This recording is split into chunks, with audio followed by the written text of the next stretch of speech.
O que eu vi nessa manhã? O STF rachou. A maioria dos ministros se recusou a defender Alexandre de Moraes, que perdeu o apoio e ficou isolado no STF. Bom dia, bom dia, bom dia! E hoje o bom dia é triplo porque eu preciso começar essa análise dizendo para vocês que eu estava errado.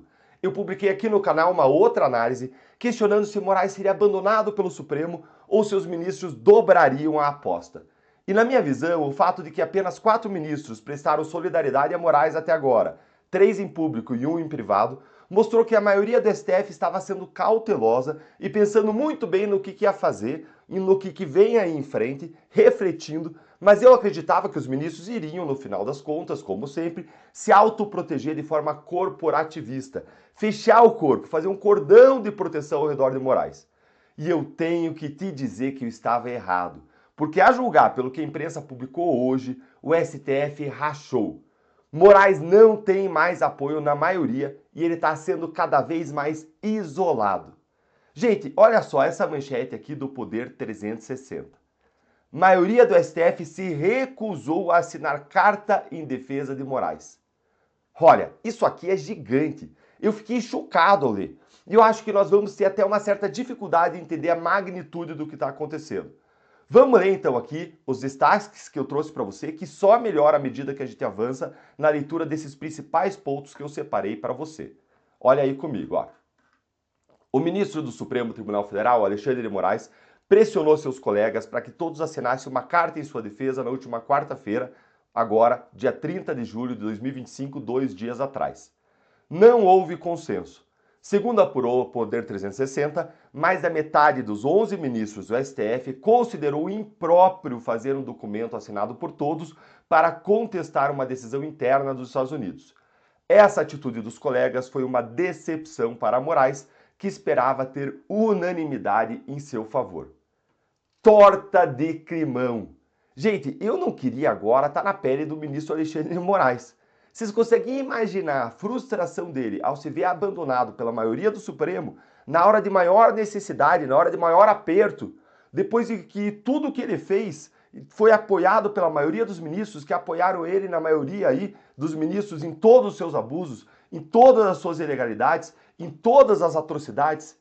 Ele deve estar até se sentindo aí traído, porque ele fez o que ele fez sabendo que ele tinha o respaldo da maioria. Mas agora que a água bateu no pescoço, os demais ministros estão tirando o seu da reta e deixando Moraes sozinho para aguentar o rojão. Segundo essa matéria, como a maioria dos ministros não aceitou assinar essa carta em apoio a Moraes, foi pensada uma outra saída, uma outra solução.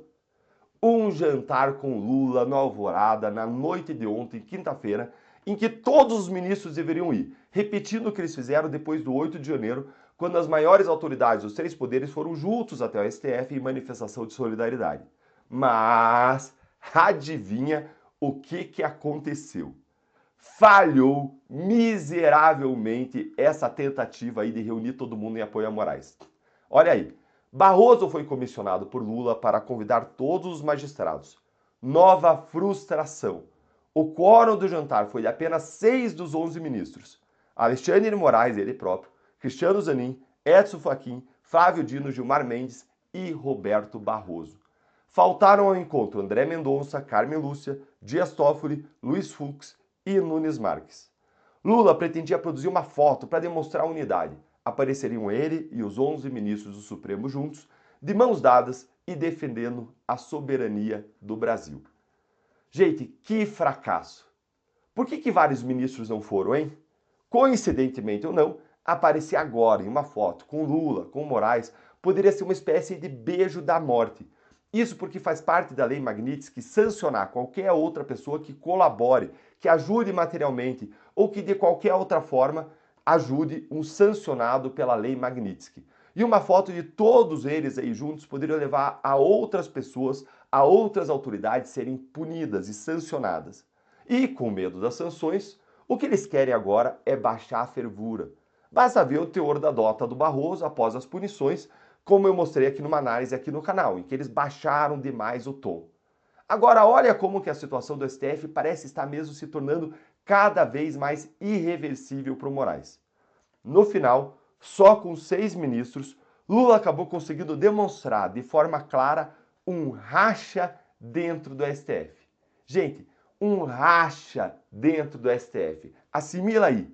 Para, reflete, pensa. Uma coisa que jamais imaginou que ia acontecer. Um racha dentro do STF. O portal Metrópolis, ele fez um quadro do racha. Dá uma olhadinha aqui, ó. Reunião com Lula no Alvorada. Compareceram Cristiano Zanin, Barroso, Flávio Dino, Alexandre de Moraes, Gilmar Mendes, Edson Fachin, e eu já vou te mostrar que nem todos compareceram de bom grado. Não compareceram. A trinca aqui, ó, dos que não foram punidos pelos passaportes, Luiz Fux, André Mendonça e Nunes Marques, e se somaram aí a Carmen Lúcia e o Dias Toffoli. Entre os 6 que compareceram, gente, um deles nem foi de bom grado. Dá uma olhadinha aqui, ó. Entre os 6 que compareceram, um foi a contragosto. Edson Fachin esteve no Alvorada só porque será o próximo presidente da corte daqui a menos de 2 meses. Achou que, mesmo contrariado, seria ruim do ponto de vista institucional faltar ao evento, até porque o seu vice será justamente Alexandre de Moraes. Há um sentimento no STF de que Moraes está levando a todos na corte para um caminho sem volta. Na decisão em que ele mandou colocar tornozeleira eletrônica no ex-presidente Jair Bolsonaro, o ministro chegou a sugerir tacitamente que os Estados Unidos são inimigos estrangeiros do Brasil. Esse tipo de linguajar foi considerado impróprio pela maioria dos ministros. Resumo perfeito da ópera. Os ministros do STF perceberam finalmente que Moraes está descontrolado, descompensado, levando eles todos para um caminho sem volta, levando eles todos pro buraco. Que pena que não entenderam antes, que pena! Antes de tantas pessoas se tornarem vítimas dos abusos, das monstruosidades de Moraes, de tantas vidas serem destruídas e antes a democracia do Brasil se deteriorar tanto, tanto. Como não foi pelo amor, parece que vai ser pela dor. Mais tarde, hoje ainda, vai haver a abertura dos trabalhos do STF e a gente vai observar atentamente como que cada ministro vai se portar ali no plenário, nos seus discursos, nas suas falas. O esperado é que todos falem de forma mais ou menos incisiva, mais ou menos tímida, alguma coisa em solidariedade a Moraes. A gente vai ter que ler as entrelinhas e eu vou trazer toda a repercussão disso aqui para vocês. Um grande abraço e até o próximo vídeo.